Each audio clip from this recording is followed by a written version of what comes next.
Record. Okay. All right. So welcome to Dee's Practice Pod. Today's guest is Joe Bergamini. If you want to see a pretty amazing resume, just go on his website. There will be a link to it on YouTube. He's, among other things, he's been a fairly prolific Broadway performer.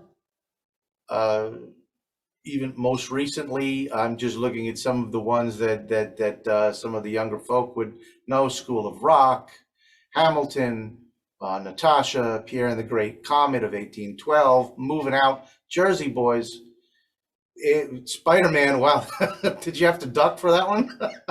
No. We were protected. We were in a Oh, separate. that's good. He's also he works as an education consultant with Sabian Symbols. He's good friends with a good friend of mine, Dom Famularo, and works with him in his studio. He pinch hits for him when he's out of town, unless he's not doing that anymore. I probably should have checked that one out. But he's also the author of 3 books, which probably will become the bulk of what we talk about today. One of the books, actually 2 of them, are something very near and dear to my heart. One of my favorite drumming performers of all times, Neil Peart, and he had the opportunity to write a book about that. Most recently, he did one with Stuart Copeland about playing with the Police and Beyond. And he has, yes, get a good look, guys, because these are going to be great purchases to make. In fact, I plan on making a purchase today. So, Awesome. hello, sir. How are you? I'm doing great. I want to add three little things. Just and I appreciate your. You looking for a job as a PR man by any chance? Because that. Well, if you're hiring. Yeah. I'll get back to you. So I have another book which I didn't mention to you ahead of time. It's called The Working Drummer's Chart Book, and it came out. This is a little pandemic project. It's just a very short book about how to make charts for gigs when you have no rehearsal and you have to remember a lot of songs. And it's been pretty popular. So that one's just. That's a very useful tool. And I've done these books with Hudson Music, of which I'm not only.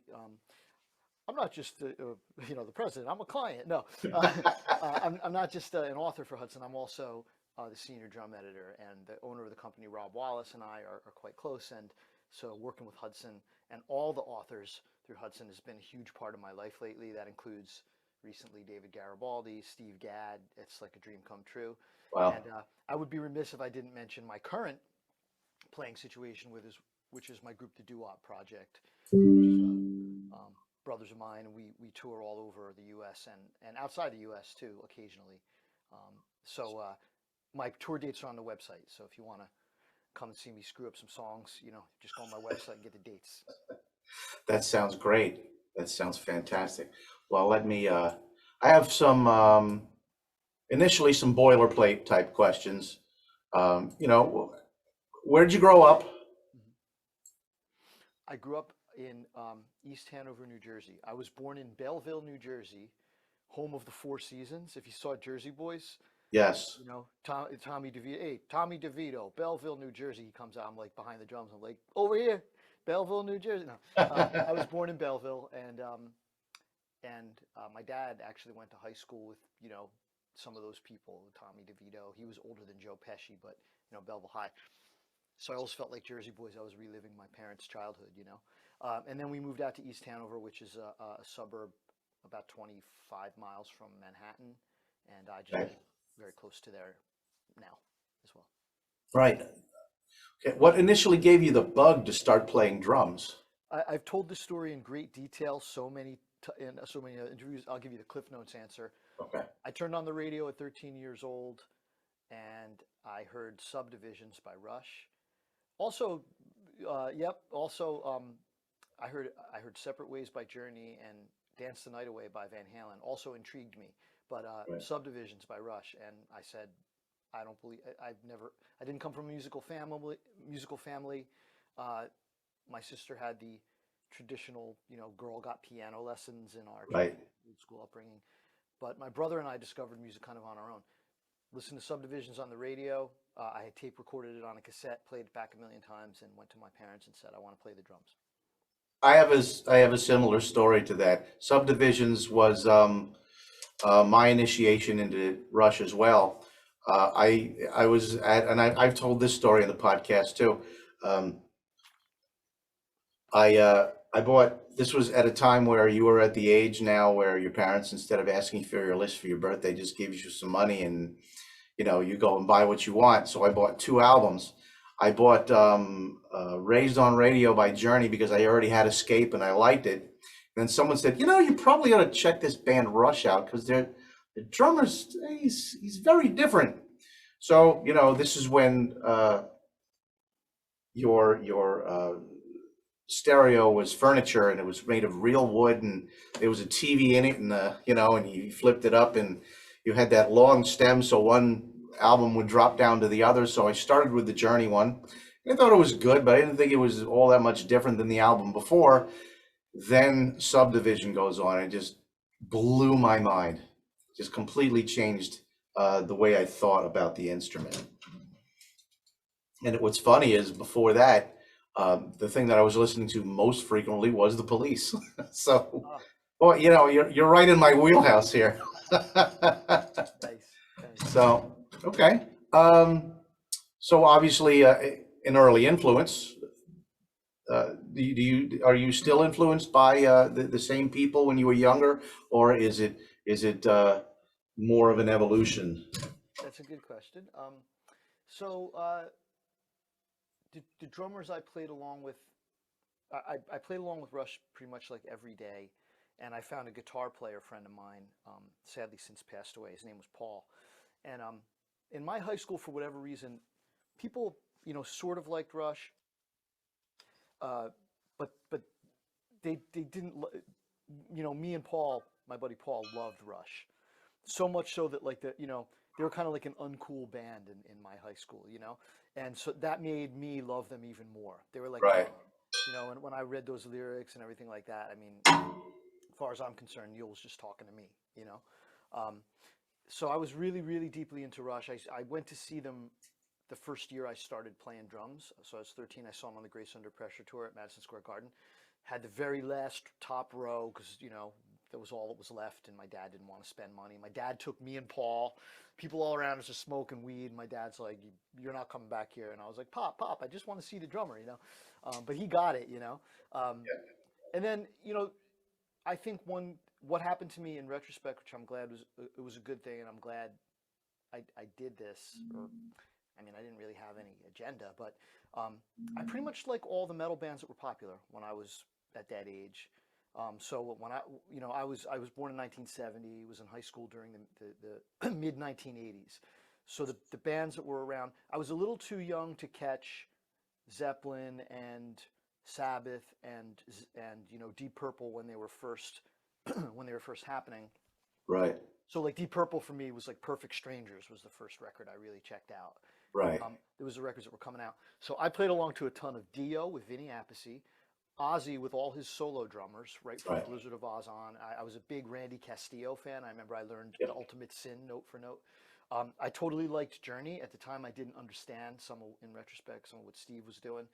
I liked the Police, ditto. Um, Right. and also there were a lot of other pop metal bands. So I was in bands that played everything. Bon Jovi, Poison, Iron Maiden, and even like the pop songs that weren't metal. So like ZZ Top, and I remember playing songs from Dirty Dancing in bands. Right. Like The more radio friendly stuff. radio friendly stuff.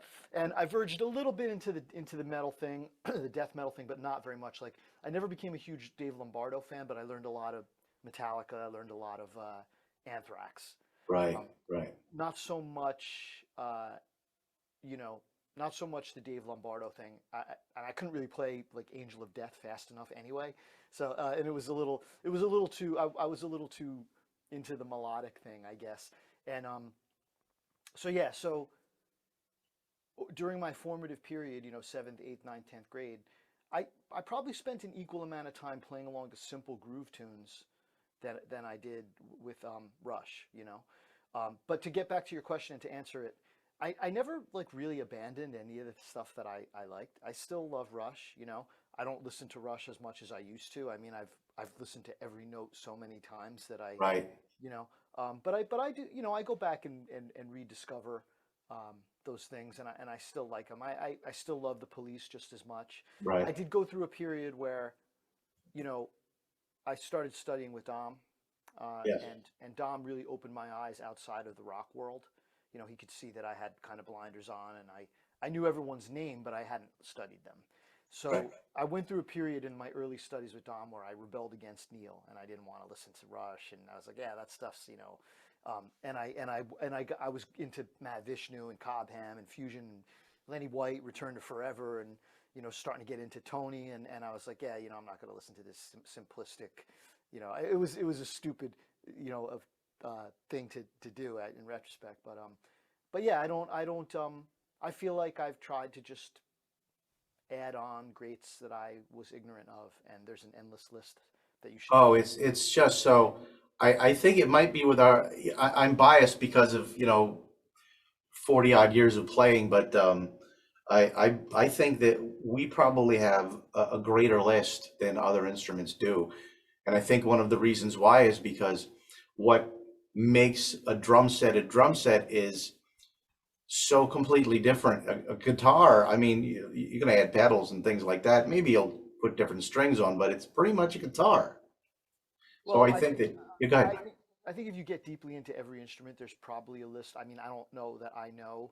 I know I have my favorite guitar players. I don't know I know the complete list, Right. but with drummers, I mean, I think I think we are among.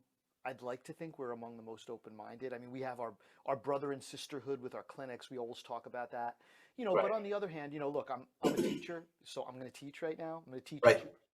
I just happened to stumble across um, the Amazon page for the art of bop drumming last night. I was sending a link to a student I think that I wanted to buy it because John was one of my teachers.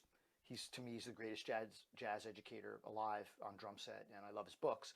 And I was just reading the Amazon reviews. I read them on my stuff too, and something that bothers me a lot, and it bothers me on many levels. It bothers me when it comes to history. It bothers me when it comes to politics. It bothers me when it comes to culture, and it certainly bothers me when it comes to music. Is that people who have very little information and knowledge and have studied very little have an opinion, and they for some reason think it's a good thing to broadcast that opinion in public.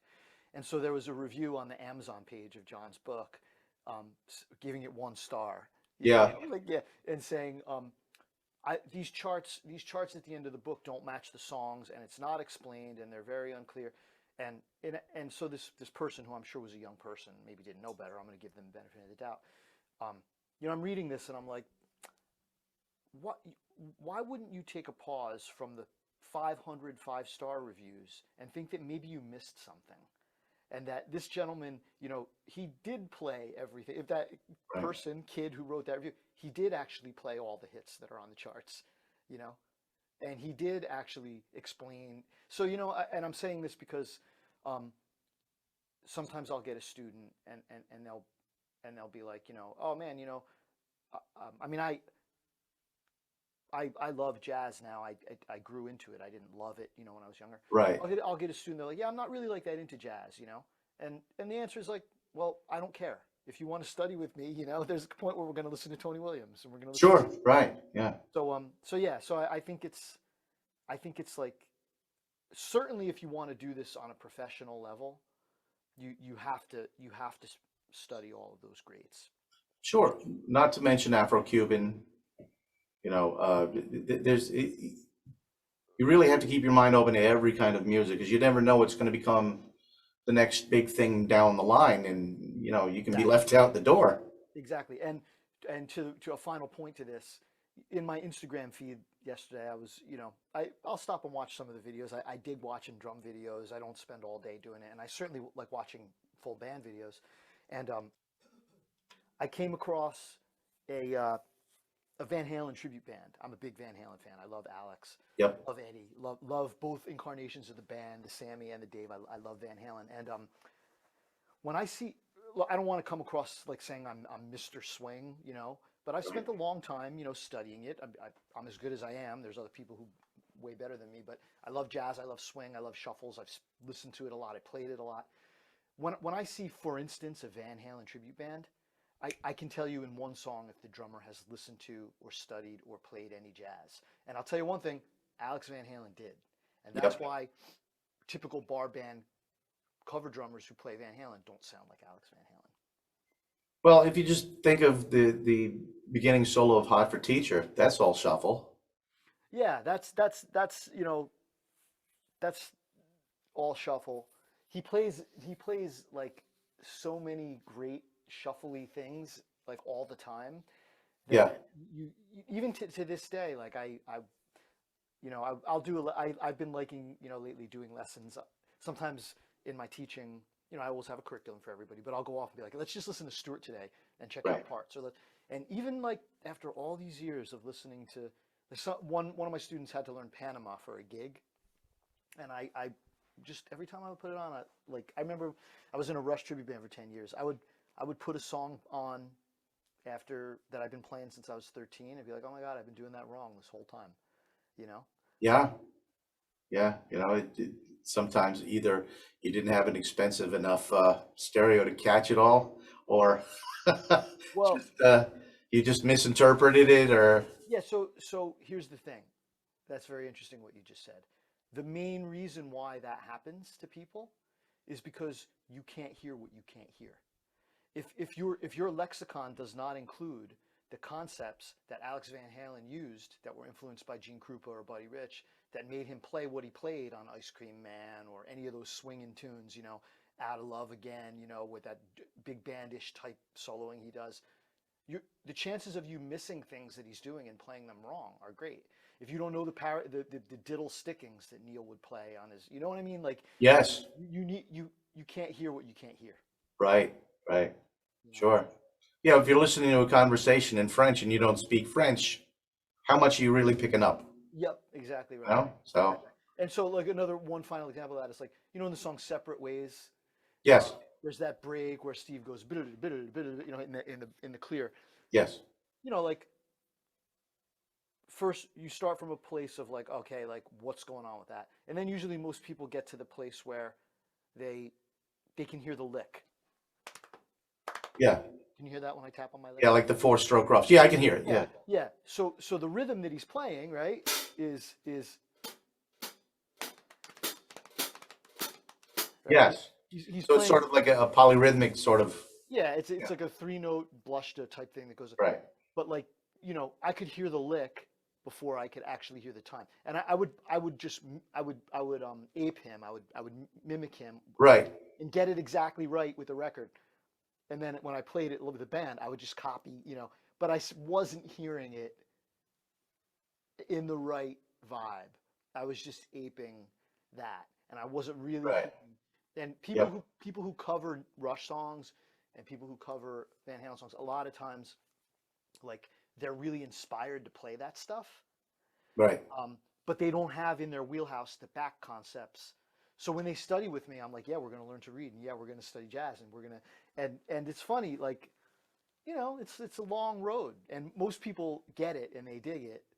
Um, right. But anyway, I it's don't know where we started. work. I tend to go off on It's a tangents. lot of work, as it should be. Anything that's really worth it's worth the work, Right. you And know? then usually what happens is, at least, you know, it happens very often is like, oh wow, like this is like a whole world of study and enlightening and inspiring, you know, fun and growth and knowing that there's more to do and appreciating what you can't do that could go on for a lifetime.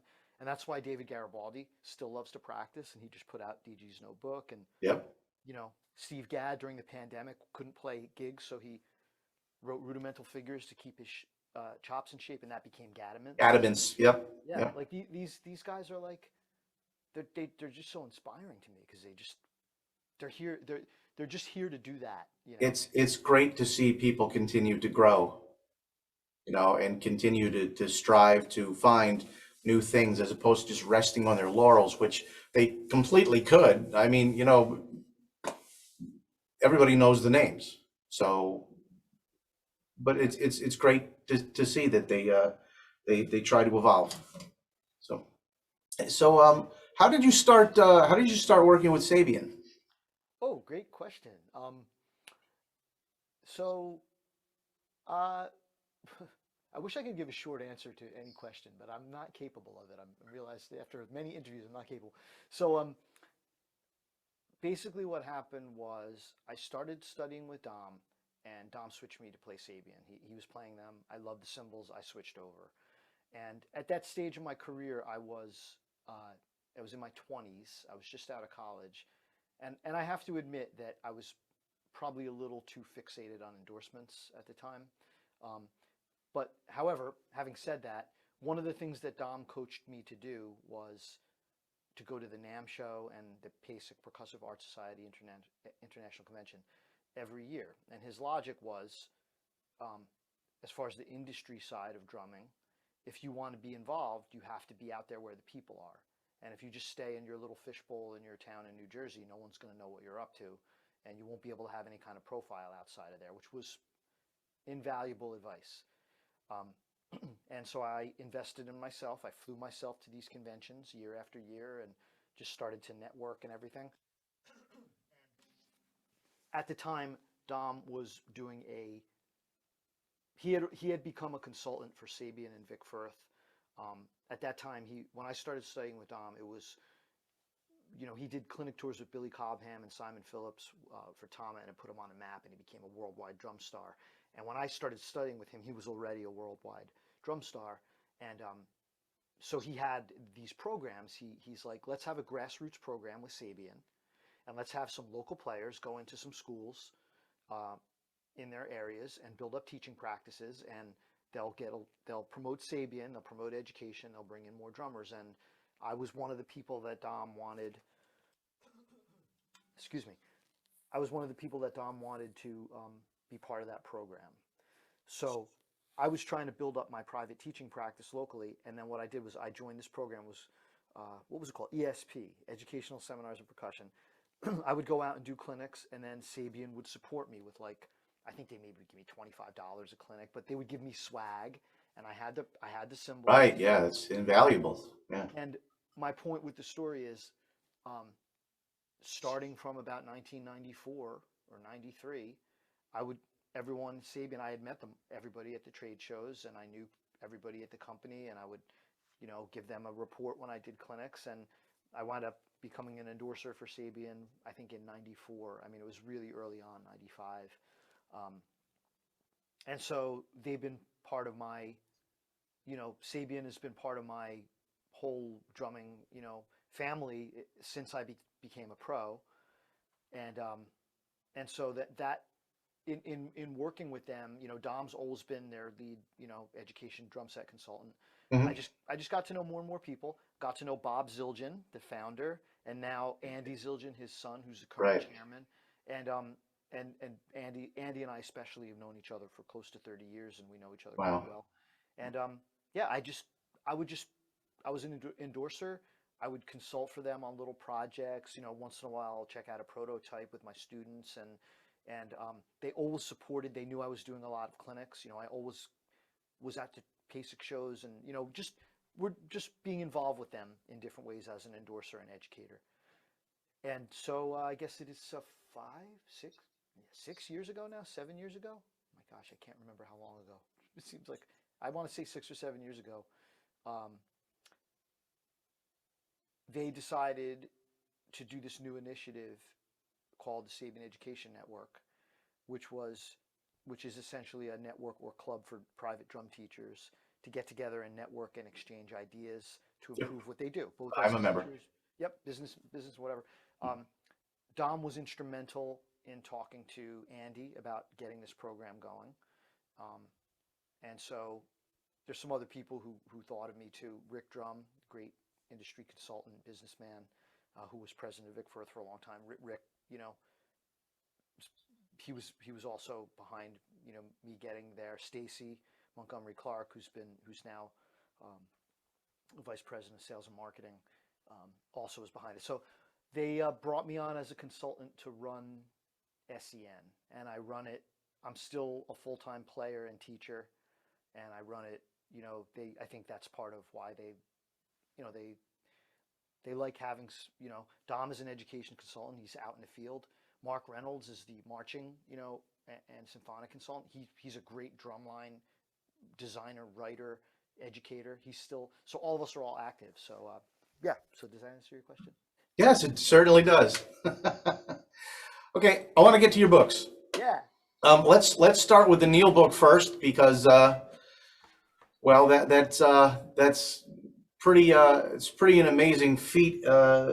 Most people, at least from a fan's perspective, know Neil as being a notoriously bashful guy who doesn't necessarily. I mean, he's not big on super fandom, things of that nature. Well, while he was still here anyway. And so it's a real feather in your cap to be able to pull off what you pulled off. Please tell us a little bit about this. So you want to know how it came to be and all that? That first, yes, and then of course, a little more of the minutia of what it was like. So I have Rob Wallace from Hudson Music to thank for the whole thing. He was really the guy that is responsible for me meeting and working with Neil. And so Rob Wallace and Paul Siegel. Paul was one of the former owners of Hudson. Rob Wallace and Paul Siegel founded DCI Music Video a long time back in the day, and they made all the classic videos that we love. Steve Gadd, Omar Hakim, Dennis Chambers, all those awesome drum videos and guitar and keyboard videos too. You did the Picaro one too, right? No. Oh, they didn't. The Picaro video was an old Starlix video. Okay. That wasn't Hudson. I love that Right. video actually, but yeah, that wasn't Hudson. But they did along the way. They did film the Buddy Rich tribute concerts that Neil participated in, and Right. that's how they got to know him. And that was the first time he ever did anything in public outside of Rush to any large degree. Right. He played on a Jeff Berlin album, if you remember that. Yep. But he rarely did anything outside of Rush. So he played in these tribute concerts, which, by the way, I saw the one in '89 at the Ritz. I was there. It's pretty amazing. And then through that, they finally got Neil to agree to do an instructional video, which was called A Work in Progress. Right. Which documented the making of the album Test for Echo. And then that was for DCI. And then years later, they founded Hudson Music. Neil was up for another project, and they made another DVD. It was called Anatomy of a Drum Solo. Yep. Have all of those. Yep. Great. I had seen those. I got the gig as editor for Hudson Music. I knew they were friends with Neil. I knew they had done the projects before.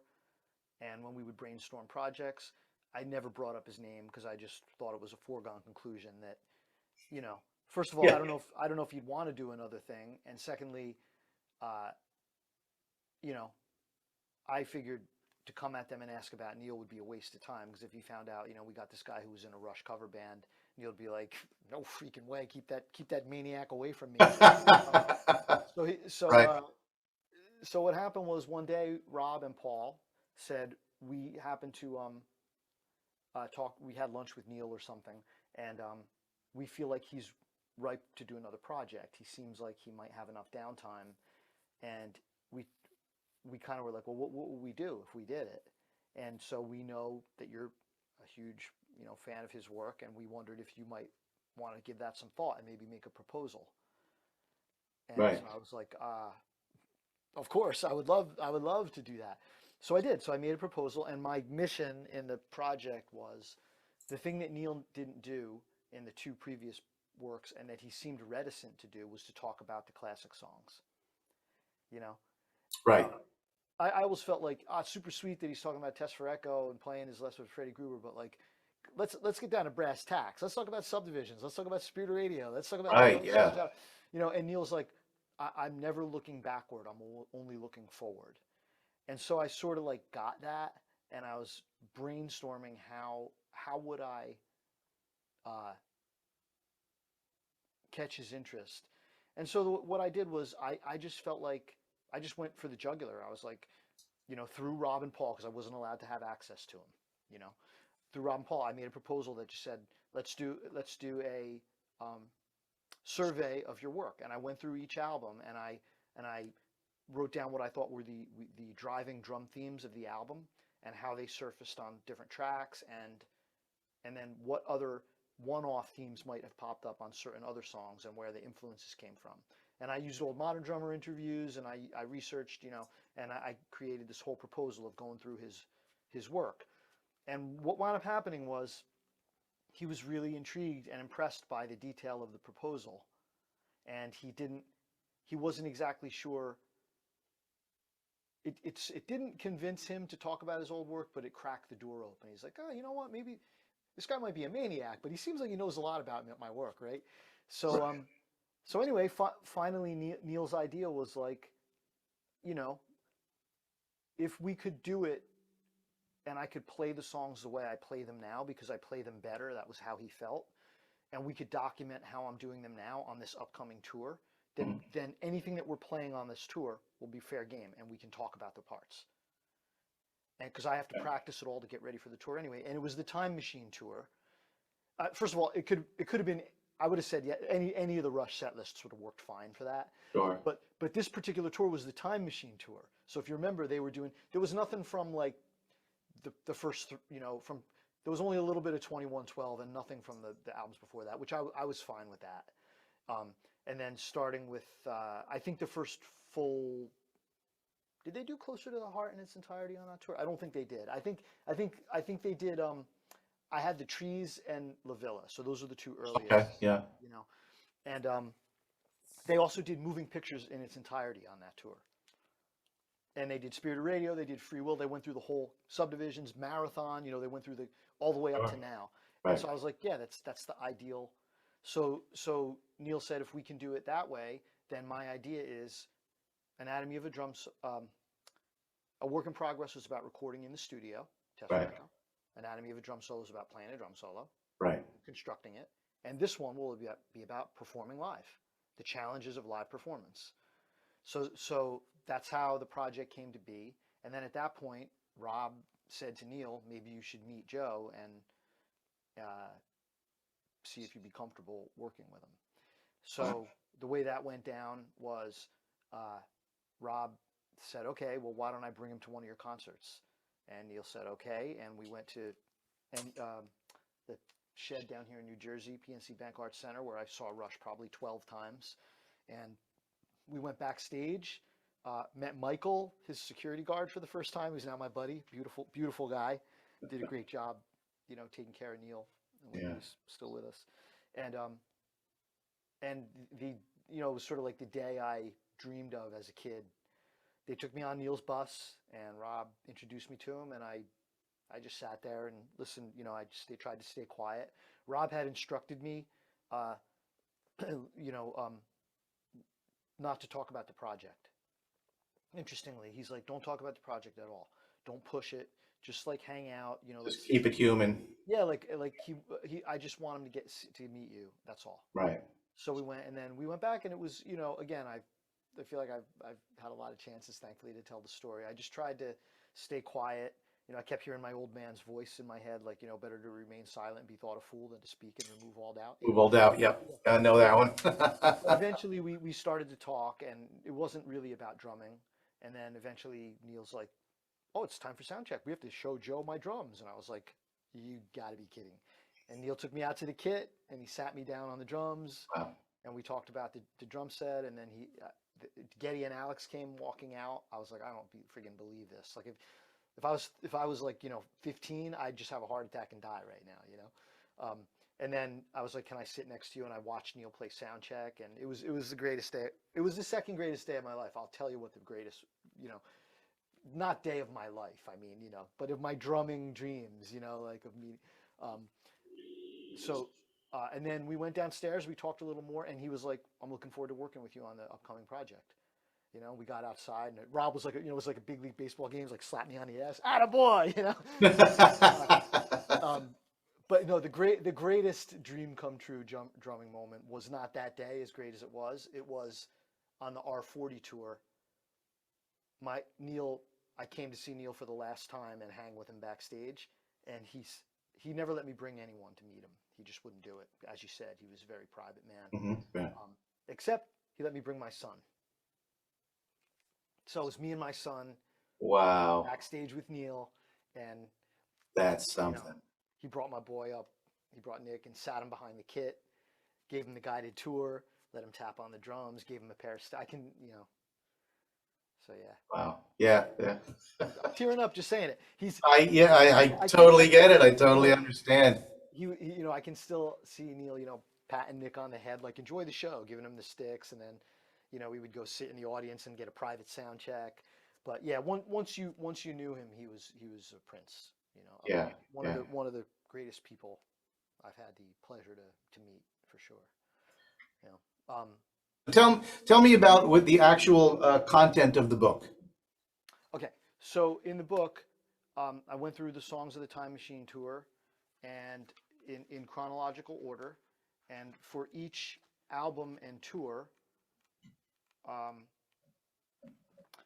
the the book is set up in chronological order. So here's the chapter for Permanent Waves.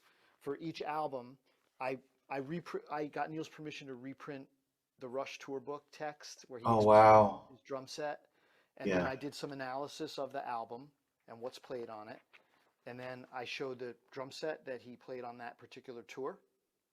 This is for every tour from Wow. Farewell to Kings. Well, actually, for every tour they did, period.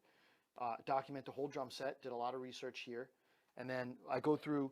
I chose songs, from each record. So for that they played on this Time Machine tour. So for Permanent Waves, I chose Spirit and Free Will. I do some analysis of Free Will. I talk about the album, and then or the song, and then analyze the drum part. Wow. And then there's a note for note transcription. For this book, I did all the transcriptions, and my friend Willie Rose engraved them. And then that goes on for every song in there. And I was lucky enough to get access to a lot of photos that were never printed before. And then I also, because I'm a total drum geek with that, I wanted every ad that he was ever in, like the old Tom Yeah, ads, yeah. modern drummer. So it's a combination. How surprised was he with some of these things? I mean, he doesn't seem like the kind of guy if he's only looking forward to. Did he have recollection of his kits from years gone by, or? Yeah, he didn't. He only gave a few. He gave a few like comments when he thought something was egregiously wrong or it didn't match his memory. Um, yeah, but he didn't really. I don't remember him making any surprised comments. He had a pretty, his Paul Siegel once said he has a mind like a steel trap. Oh, yeah, just And a brilliant fella. yeah, so Sure. but like, I had never seen the rear view of that famous playing on the raft thing. Oh, the one that was the silk poster that everybody Yeah, had. yeah. Yeah. And so anyway, we go through the whole thing, all the way up to the more modern stuff. Yeah. And Wow. because so it's transcriptions, analysis, drum set diagrams, and because it's a full color coffee table book combined with a drum book, you over half the page, half the pages in here don't have notation on them. They're photos and text, so it's accessible to the fan. So one of the coolest things was on their last two tours, Rush sold this book at the merch stand, and Wow. and just enthusiast. If you're a or a band enthusiast, you'd love it. You don't have to be a great reader. I would imagine that the percentage of Rush fans that are in fact drummers is probably very high. Yeah, and even if you don't read, one thing I tell my students to do is like, you don't have to learn these things note for note. Just put it on and follow along. Oh, here's another one. I wanted photos of the rear kit from Oh, Grace Under Pressure and Power Windows. right. These took me forever to find, ones that were rotated around to this side, Wow. where you could see the setup. So it was a geek fest, and he indulged. He wrote the forward. Neil wrote the forward, and yeah, he was Wow. he couldn't have been a greater guy as far as I'm concerned. Wow. Well, thank you for putting that together, because now that's another part of the legacy, Yeah, that is his legacy, and that you must be really proud to be part of that. Well, I mean, I feel completely privileged and totally proud. And, you know, you might, I guess, you know, when I had the chance to do this, a lot of love went into it. Yes. And I hope, my hope is that that's obvious. And yeah, Oh, just of course it is. You know, yeah. the level of detail you put in that is just astounding. Well, thank So, you. Well, again, you know, I thank Rob for giving me the opportunity. And I do want to mention also that I got to know and work with Hugh Syme because he did the like covers for these, and right. he used his graphics on the outlines and stuff. Oh, okay. And then my old buddy Rick Gratton did the page layout. So Wow. we, Yeah. at Hudson, we have like such a great team. You know, Mike Hoff does the web stuff, and Mike Hoff designed this book, and then we have Terry Branham doing new books. We have these great people at Hudson. It's like a fantastic team. Yeah, yeah. All it's high quality stuff, and the not only in the printing, the actual physical, but the content. It's all amazing stuff. Yeah. Well, we Yeah. love what we do. You know. You want so the Stuart Copeland book is kind of this of a similar thing. You read my mind. Proceed on, sir. Sweet. So you know, basically, same idea as the Neil book. Stuart was a little more open to like, let's just document my career. You know, it wasn't restricted to a tour or anything. So Right. Well, he did that whole video thing where he just had that like Super 8 camera behind him or whatever and went through that tour. yeah, you know what's interesting is he had that Everyone Stares, it's called, which Yeah. I Yeah. watched Right. a couple times as research for my book, and then I also read his autobiography, which is called Strange Things Happen, I think. Um, Okay. Yeah, that one I haven't read yet. I got to do that. yeah, so I had a pretty good. I mean, the, he has a really cool, you know, fun personality. He's like he and Neil were really close friends, but they have opposite personalities. Like Stuart's a Yeah, he little was a more gregarious guy. Yeah. yeah, and he's a little more like, you know, um, I guess you'd say in your face. Like one of the great memories I have is we did like 4 or 5 Zoom sessions with him to get my Right. content, my interview content with him, because it Yes. was during the pandemic.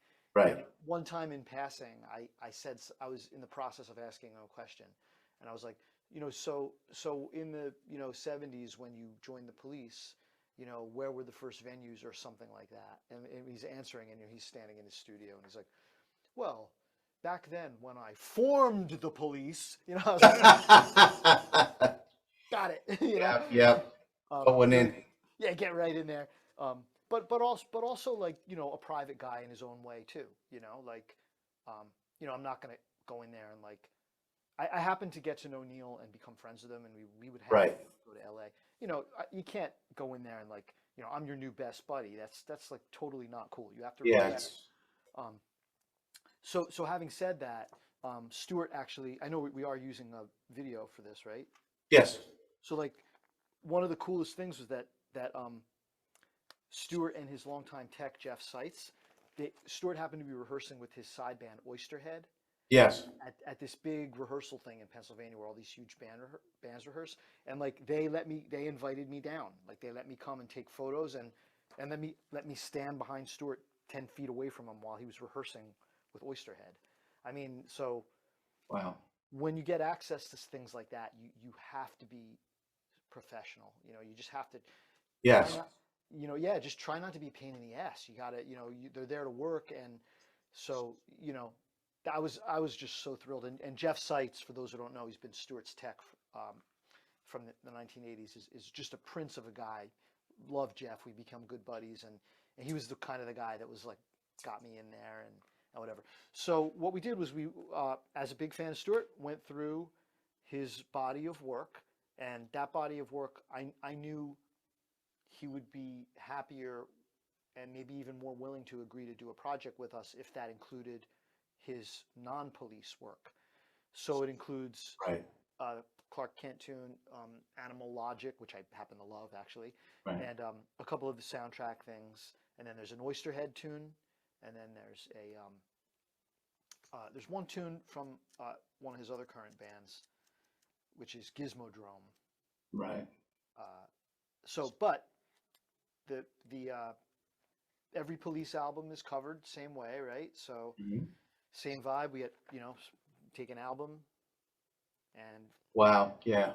Wow. I had, in Soup to this nuts, case, huh? what's that? Soup to nuts. Yeah, we had a lot of interview content with Stuart. So Yeah. the book is written like a biography where I analyze the songs, but using quotes and information that we from the interviews. And then we have note for note transcriptions of all that. Again, unpublished classic photos, like that people have never seen. We do the same thing, like document all the drum sets. That's like in a separate section, but some of the photos we got were like part of doing photo research on these books. They're kind of coffee table drum books, as we call them. Yeah. Yeah. I'm trying to find this one thing I want to show Pretty you. big format too. Yeah. My friend Jim Pettit, who owns Memphis Drum Shop, he was at the Ghost in the Machine tour and took those pictures. Oh, wow. Right at Soundcheck. Like no one's printed those before. Jim just had them. There's his personal thing. Yeah. Then I think Sting's tech, Danny Quattrochi, had this is a photo of Stuart recording Ghost in the Machine in Montserrat, watching this monitor that has Hugh Padgham and Sting in the control room because he's in the dining room. So it's like we tried to get the history, Sure. Yeah. And then there's a whole section on his gear where, again, I reprinted all his old classic ads. I saw this Peisty ad growing up in Modern Drummer. Yes. Totally, again, Geek Fest. And then I had the advantage of, in the gear section, of Jeff Seitz, his tech. By the way, he played at PASIC one year before my time. Oh, okay. Yeah, we tried to get him to do it again, but Oh. he didn't really want to. And then we go through all the drum sets again. So same thing. And we did actually, Stuart got into it at the last minute, and we do have a biography section in the beginning, and Stuart actually gave us some like archival photos of his early days. Oh, that's great that he had those. Sure. Yeah. So it's kind of a retrospective of his work, soup to nuts, again in the same format. If you're an enthusiast of the band, some of his fan club leaders and people who run the biggest websites of police history and memorabilia actually were involved with this book. One gentleman from Germany, Dietmar Kloos, was Okay. wonderful. He gave us tons of photos and backstory. So, and Stuart was the one who directed me to a lot of the, Neil did the same thing too, like his tech and all these guys. So it's Right. Well, he knows who knows him, so Totally. And then I just want to say, I didn't transcribe everything in this on my own. I did a bunch of it, and then I had Mike Sorrentino, my good buddy from New York, and Christian Johnson did some of it, and then Brad Schlueter, who did the engraving, did one song. Funny story, I sent my handwritten transcription of Every Little Thing She Does Is Magic to Stuart early on. He had to make sure that these guys know what they're doing, right? right. Now, unlike Neil, who didn't read music well, Stuart is a symphony composer that makes his Yes. Yeah. Yeah. So he went through. He didn't want to go through the whole book because it's just a lot of tedious work. But he wanted to go over at least one song, make sure these guys know what's up. So he went through my handwritten chart of Every Little Thing She Does Is Magic with a red pen. Yeah, he made like 3 or 4 corrections, and then on the front he put A+. He graded it A+. No kidding. Yeah, Oh, good for you. It Yeah, could have and- come back looking like a bloodbath, right? Well, that A+ graded from Stuart Copeland handwritten chart is now in my permanent archive scrapbook. That's great. Oh, by the way, one of the craziest things that he wanted us to do Was that? was, like, I don't know, you probably know if you're a big fan. He used the echo all the time. Mm-hmm. He wanted us to document all the echoes on certain songs.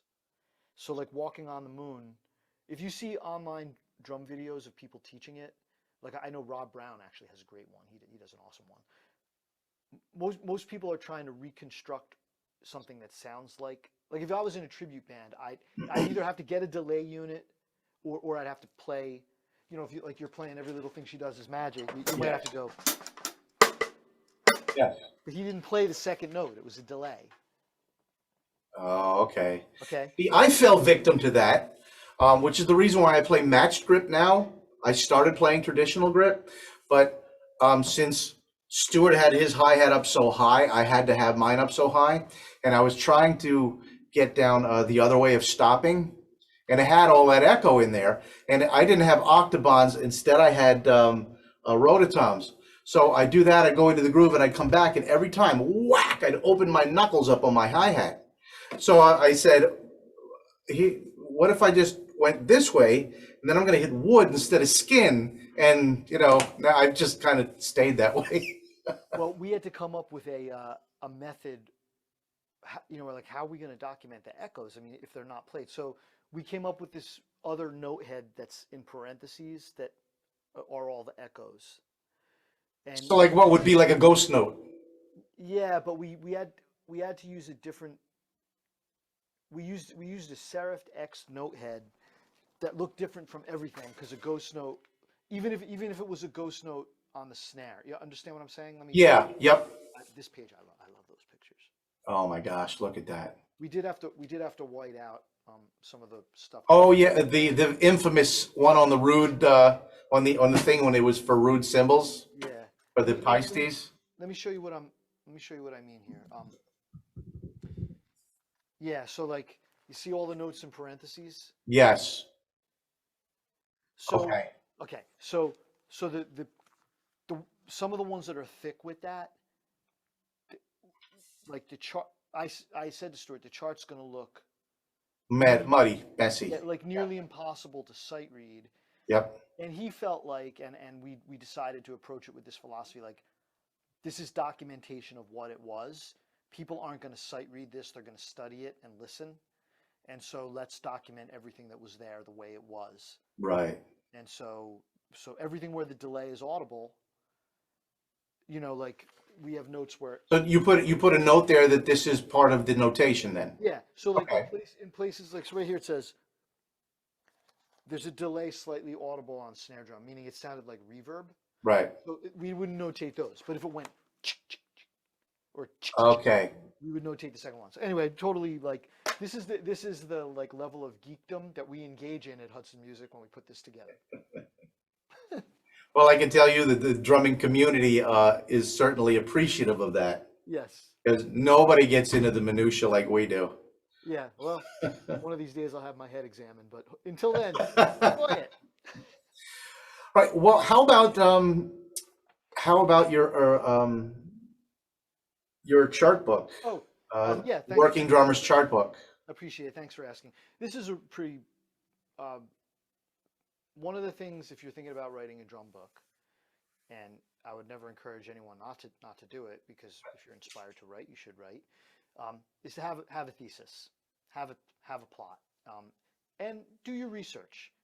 Don't Yep. come and say, hey, here's if you're gonna write a book of basic rock beats, there's 1,000 of them out already. Yep. You gotta have a new angle. You gotta have something that sets it apart. So my little thing was I was during the pandemic, I was looking at my file cabinet folder of 500 shorthand songs I've made for club dates, weddings, gig charts of every style. And I'm a member of some groups on Facebook where people share charts. And I was like, yeah, maybe this might be worth explaining to people. My students always ask, well, when you have to play a club date on Friday night and you don't know 20 of the songs and you don't trust your memory or can't memorize them, what do you do? And I was like, well, I make quick charts. And they're like, well, how do you do it? And that's what this book is about. It's just Okay. my way of doing quick charts. I explain basically like there's just a couple of pages where I explain the elements I use.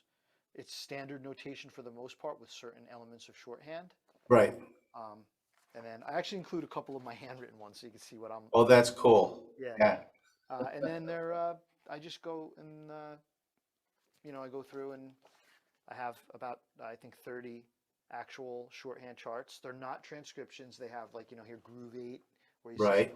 Yep. and they're and I tried to also make it like this is a Katy Perry tune that I had to play a whole bunch of times. I tried to choose tunes that at least for right now, like these like here's Shut Up and Dance and Shake It Off. This is Taylor Swift. Yep. These like you play a club date, you're gonna have to play these songs. I tried to make Sure. I tried to make them tunes that like people get called all the time. So it's a little Right. Top 40 stuff from when the book was. Yeah, there's I have like some this is like David Bowie and Donna Summer, so 70s stuff. There's some Sinatra in here. That's Um, cool. yeah, I tried to make it like a nice mix of different things, but so yeah, it's been really well received. And now I'm thinking about, I wonder if I should do like Volume 2, Joe's jazz chart book, and then Volume 3, Joe's R&B 70s chart book, and then I don't It's, know. it's contagious. I literally Sunday, well, actually, I guess Monday morning, closer to 1 o'clock in the morning, I just registered my seventh book with the Library of Congress. And it, as you're writing one, you're coming up with more ideas, but as opposed to just making it a cacophony, you kind of set that aside. Well, that'll be the next one. I never thought I'd write one, let alone now I got seven. Wow, are I they mean, drum books? yeah, all drum instructional. Like three of them are based on paradiddles, and I kind of use the same format that my teacher of very many years, Al Miller, uses. And then I have three of them that are compilations of small sheets where it would be stuff I couldn't find in other books, and I wanted them for my students. So I decided to write some of this stuff out myself. And in and of themselves, that didn't make a book, but if you compile them, it makes a pretty good book. So that's the Franken Drummer series, Oh, for nice. obvious reasons. So I studied with Al also, right? Yes, well, you studied with Dom. So, yeah, and Dom told me about you a bit, when I had him on the podcast. Oh, I had to be close to 3 years ago now. Yeah. And I've been working it up to talk to you, but you're a busy guy, as is Dom.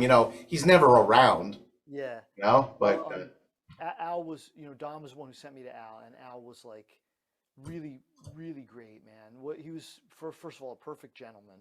yes. And man, he filled in a lot of the stuff. I didn't go to school for music. I'm writing all these books. I went to school for architecture, and the only reason I did that is because my family didn't know anything about the music business. I didn't know anyone in the music business. And my parents were like, "You got to have something to fall back on." So I chose that. But my plan was to be a drummer. Al filled in. He took me through all the rudimental literature, portraits in rhythm, all the classical stuff. Yep. He taught me how to teach from his Thousand Solos for Drums book. Yep. Um, just would make me sight read buddy charts. He probably did Yeah. that, but all of that That was stuff. the end of the lesson. You had to go from behind the paste pads over to the drum set, put the headphones on, play to the song. I mean, crazy. Yeah. And Yeah. he was so not like, if you stayed with him for a few years, you just gained all this knowledge. And I'm happy to say that you probably know this for your listeners. We with Yes. Matt Miller, Al's son, who's a Yep. wonderful, wonderful drummer, killer Yep. freaking drummer, as my good buddy. I'm Yep. proud to say, Dom and I, with Wisdom Media, we brought back out Volume 1 of the Al Miller's Thousand Soldiers. I'm not sure what we're going to do with the other ones. They may only be digital. We have a lot of people to do projects, but I use this every day in my teaching. Oh, well, trying to look for the remnants of mine. Oh, I have pieces of them all over the place. Nice. Yeah. This is, I can't, probably 11 years I was in this. Right. Well, listen, man, get yourself a fresh copy, It's Yes, yeah. Well, I have them all digitized, and until it's been out of print for so long, I know, yeah. and I wanted my kids to be in them, so I was just, running off sheets at a time as I needed to for my students, but now. Yes, and No. Matt recorded new video and audio for it, and the Yeah. royalties go to Al's family. So Yes. yeah. So, Yeah, which is super important. Yeah. Yeah, I became really good friends both with Al. I became kind of his landscaper. Also, I took lessons with him for like 16, 17 years. I got to know him through his son Chris. Yeah. Because we did all county jazz band together. Right. And then he invited me to study with him, and I told my current teacher, "Thank you. It's been great, but I got this opportunity, and I'm glad that I did." Yeah. Because I really didn't read at all before I went with Al, Yeah. and he made sure you knew how to read. Absolutely, man. So Absolutely. Yep. And yeah, I have Dom to thank, and I just, I know we're probably running short on time. I want to make sure that Dom's right now dealing with some health challenges. Yes. Want to make sure that, we all pull for him. Yeah.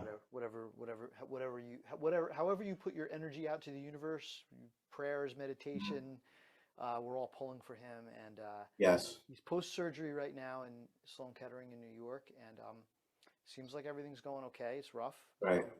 but I'm sure you'll agree with me that Yes. Yeah. I knew that. Yeah. His surgery was the 13th of May.